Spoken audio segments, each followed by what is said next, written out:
Are we on the air? Yes, you are. Can we bring Master T back into the conversation? No, I'm being schooled. Sorry, I mean, whenever I hang out with Ivan, I'm learning. I'm taking notes. But we're running out of time, and I really wanted to ask you. I mean, you know, it was like a 15-year career with Extended Mix in the Mix, and tons of interviews. Your favorite interview? Well, you know, it would be hard to say just one. I mean, I mean, Barry White was amazing. All right now. Sade was incredible for me. Mary J. Blige, I had an interviewer's relationship with her. Like, I mean, we really bonded and we really connected. Yeah. Were you the last to interview Tupac? I was, yeah. Well, I mean, I would probably say yes, because it was like on a Wednesday we were in New York. And it was there for the MTV Awards, and there was an after party, and he was walking around there, and he was just hyped because they were promoting the East, right. The whole the whole East thing happening, and then he was walking around with a placard, and he was just full of energy, and then my producer saying, oh, there's Tupac and Suge, and I'm like, oh, I don't want to talk to Suge. Suge's really big, and Suge was like, I said, hey, I want to talk to him. I want to talk to Tupac, and he said, yeah, come on, man, come on. And I was like, all right, great. So all I did, I said, hey, how you doing? I just stuck the mic in front of him, and he just ranted about. Can I say that before that specific clip, that interview, I liked Tupac. I thought he was a great artist, just like any other artist. Didn't necessarily agree with the whole East-West beef. Was whatever. I was just like, these guys just want to cause problems. That specific interview is what made me say, wow, that man is hands down one of the most eloquent dudes I have ever heard. And even though I may not like everything that he does musically, he definitely convinced me and turned me into a fan. Were you a fan before? I mean, I would say, I obviously knew who he was, and I'm not going to sit here and say I bounced Tupac for like all the time, but you know what? Just meeting him was just he wasn't a very big guy, and he was powerful. Like, yes, he just his body and his whole being was just passionate. Yeah. You know, in everything he did. But I'm definitely a fan. I mean, because he was incredible. I mean, and people still want to hold on to the fact whether he's alive or not. But that's a whole other story. We got to wrap things up. A couple more questions. First thing I want to ask you guys, give you the opportunity to talk about any projects. First, Ivan. I'm besides doing my regular thing. I'm doing quite a lot of publishing work here in Canada now, etc.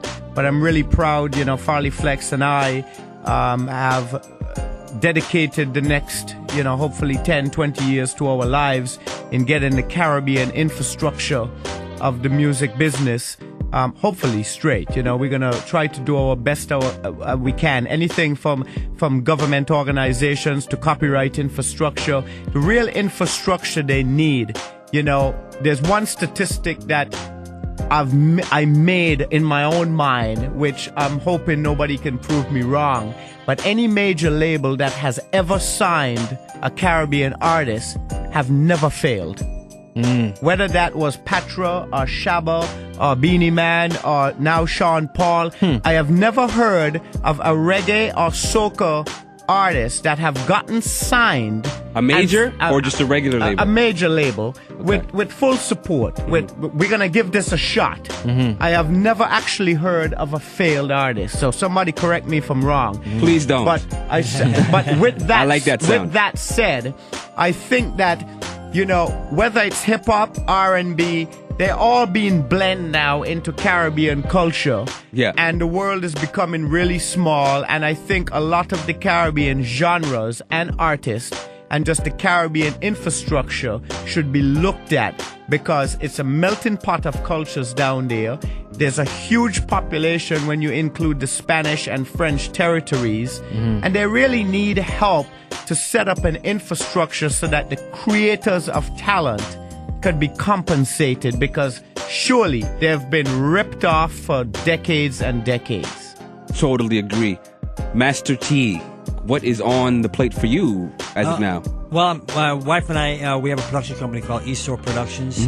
We've presently produced 2 documentaries for Sun TV. One will be broadcast in March, which is called Jump Up Toronto. We actually followed this woman who had never been to Caribana before, and she ends up joining Carnival Nations. Wow. So that was really really very interesting. And we also produced a cricket documentary that will come out in July, and we're just marketing right now a preschool kids show that's going to be coming, that we're pitching to the networks right now. So, Cool. Yeah. Finally, for Best both of of luck, you, man. Best of for luck. both of you, I want to ask, and I'll start off with Ivan. Your most cherished Canadian hip hop moment. Hip hop moment. There are many, but I will have to go with seeing, and it still wakes me up every morning and excites me actually.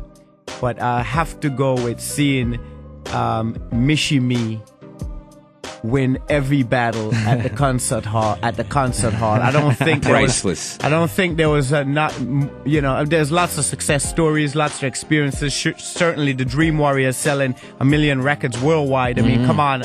Not many Canadian artists, certainly no other Canadian hip-hop artist has done that. Right. And been released in 53 countries and toured in many countries. Wow. Saw Master T at a couple of the shows in England and certain areas.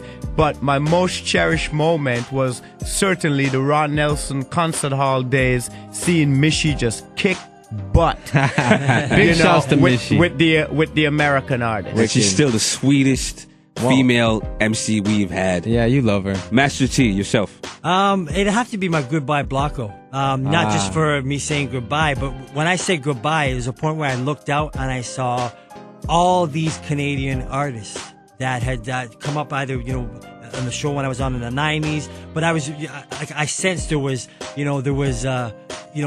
managers, and I sensed there was an industry of Canada for the urban scene, and it was really gratifying to just see all these people out there, and that was a really important. It was a really important moment for me. Like, now that I've had time to reflect on it. And, Honestly, free drinks.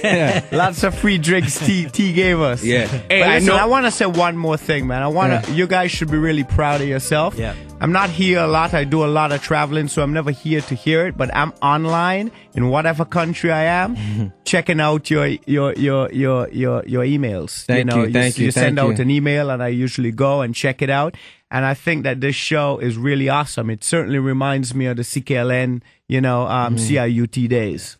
Yeah. I know it Thank sounds you, cliche, but on behalf of everyone that knows what you guys have done for us, we really appreciate the legacies you guys have left us. Yeah. And whatever you guys do in the future, we love both of y'all, man. No Thank doubt, you. man. Keep Just doing what don't you're mess doing. it up, man. Master T, I'm Ivan Barry, Inside OTA Talk. Thanks for hanging out, man. We'll be Thanks a back. lot, The guys. Burn is up next, baby. Hold tight. It's OTA Live.